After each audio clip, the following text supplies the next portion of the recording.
Vamos aprender a ler em inglês. Quando você aprende a ler em inglês, você tem que saber o que é um ponto de tensão, né? O ponto de tensão, na verdade, é o momento da frase aonde as palavras vão se juntar. A gente escreve de uma forma e a gente fala de outra forma. É isso que acontece. E aí, essa mutação que existe na hora da fala, que é diferente da escrita, esse lugar exato onde aquilo fica meio aglomerado, é o que eu criei o nome ponto de tensão. E aonde exatamente que acontecem esses fenômenos? Nas palavras que começam com vogal. Quando você tem dentro de uma frase uma palavra que começa com vogal, ela vai herdar, ela vai receber na frente dela o som da consoante que veio antes dela. Vou colocar para você aqui, por exemplo, I'm from England. Você repara que a palavra Inglaterra, que é essa aqui, se chama England. England. Você repara que essa palavra England é uma palavra dentro de uma frase que está começando com uma vogal. Então ali vai ter problema. Então, porque ali é um ponto de tensão. E o que vai acontecer? Essa palavra vai receber antes dela, de forma imaginária, o som da consoante pronunciada antes dela, que no caso ali é a letra M. É como se eu, de forma imaginária, tivesse deixando, dobrando, dando, cedendo esse M para a palavra England. E quando isso acontecer, eu vou falar essa palavra de uma forma diferente, como se ela tivesse agora começando com M. Ao invés de eu falar England, eu vou falar Mingland. E aí eu vou falar o M duas vezes, Davi? Sim, vai falar o M duas vezes. O M do from e o M que foi duplicado, onde eu vou falar Mingland.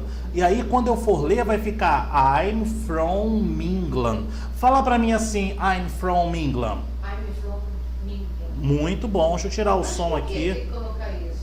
Vai ficar feia a palavra. Não fica feia a frase. I'm from England, mas eu disse que I'm from England. I'm from England é a fluência. I'm from England é você está, na verdade, sofejando as palavras. O brasileiro, ele nunca aprendeu a ler inglês.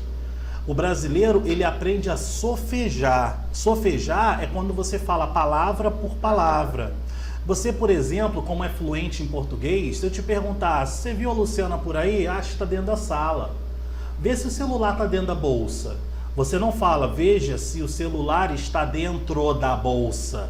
Então, mas por quê? Porque quando você fala rápido, é necessário que você junte as palavras. Você não fala dentro da bolsa, você não fala dentro da bolsa, você fala dentro da bolsa. Você viu o filme ontem? Você viu a novela? Você viu. Mas você escreve você, mas você fala só se. Davi, que você acha de, ó, que é isso?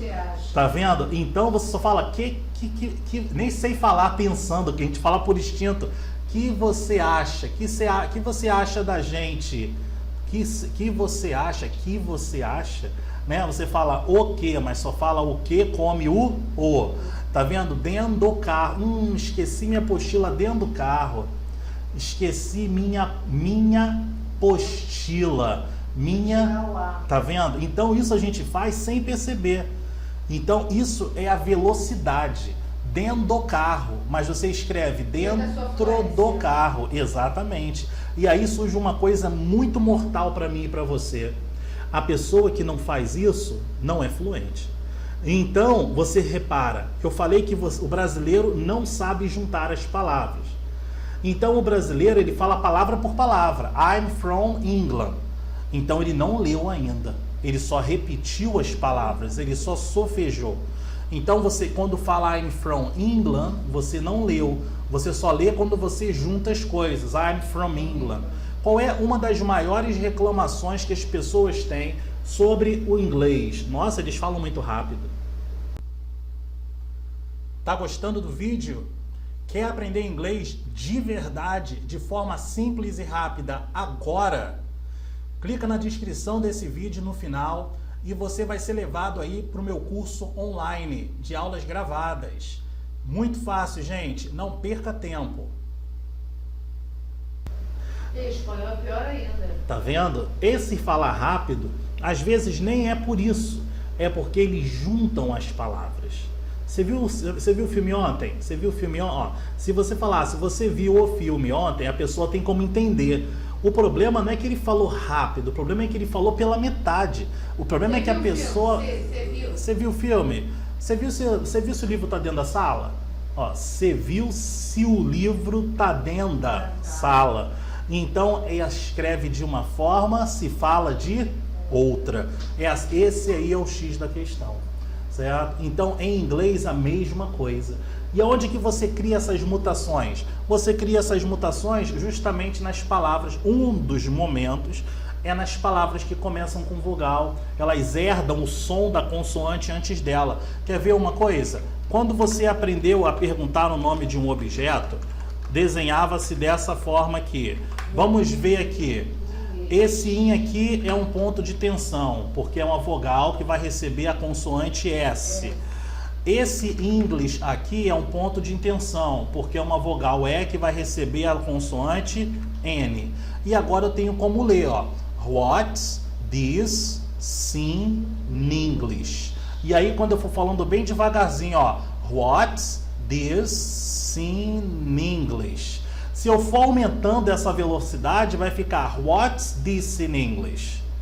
Que é igual eu ensinava o pessoal a falar. E eu falava assim, gente, toda vez que você quiser perguntar, né, como se diz o nome de um objeto em inglês, você aponta para o objeto e lembra que What's nos falou uma coisa. O What's disse uma coisa. O que foi que What's disse? What's disse in English. Nossa, eu falei isso várias vezes.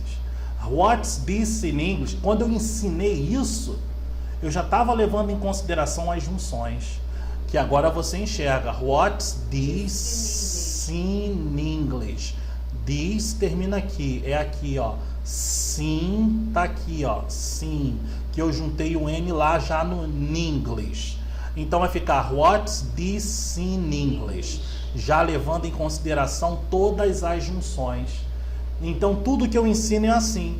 Toda vez que você, por exemplo, quando eu falava What's your name, eu falava assim, olha, quando você quiser perguntar o nome de uma pessoa, você vira para essa pessoa e tem que lembrar do Sarney. E eu falava, para você perguntar, então esse What's your, eu já estou fazendo uma outra regra aqui, ó. Eu estou pegando aquele Y e aquele O e ignorando. E eu estou saindo desse S direto para esse UR aqui, ó. E a junção desse S, o R, é a pronúncia sir. E aí vai ficar aqui, what's your name? Né? Aqui já tem outro detalhe, ó, o E do final não foi pronunciado.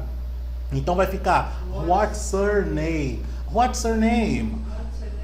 Olha só a pessoa sofejando. What's your name?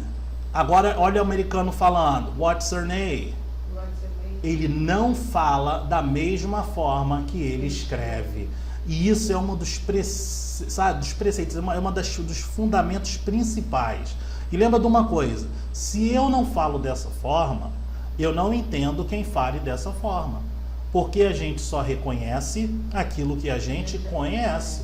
Então, se você não sabe falar what's your name, se você não sabe falar what's this in English, I'm from Australia, você não vai entender quando a pessoa falar juntando, entendeu? Então isso é extremamente importante. Agora meu aluno fala para mim, Davi, eu até consigo escrever assim, olha, what's this in English? Só que aí na hora de escrever mesmo eu tenho dúvida, né? Não preciso, eu não quero falar, eu não posso ficar só escrevendo assim como se pronuncia. Eu falo, olha, não. Por quê? Se você não aprender a escrever, não for alfabetizado, quem não escreve não sabe ler. Então, quando você estiver na rua e tiver alguma coisa escrita em inglês, você não vai ter a mínima ideia do que está dizendo ali. Então, você tem que aprender tudo ao mesmo tempo. Óbvio que existe uma hierarquia.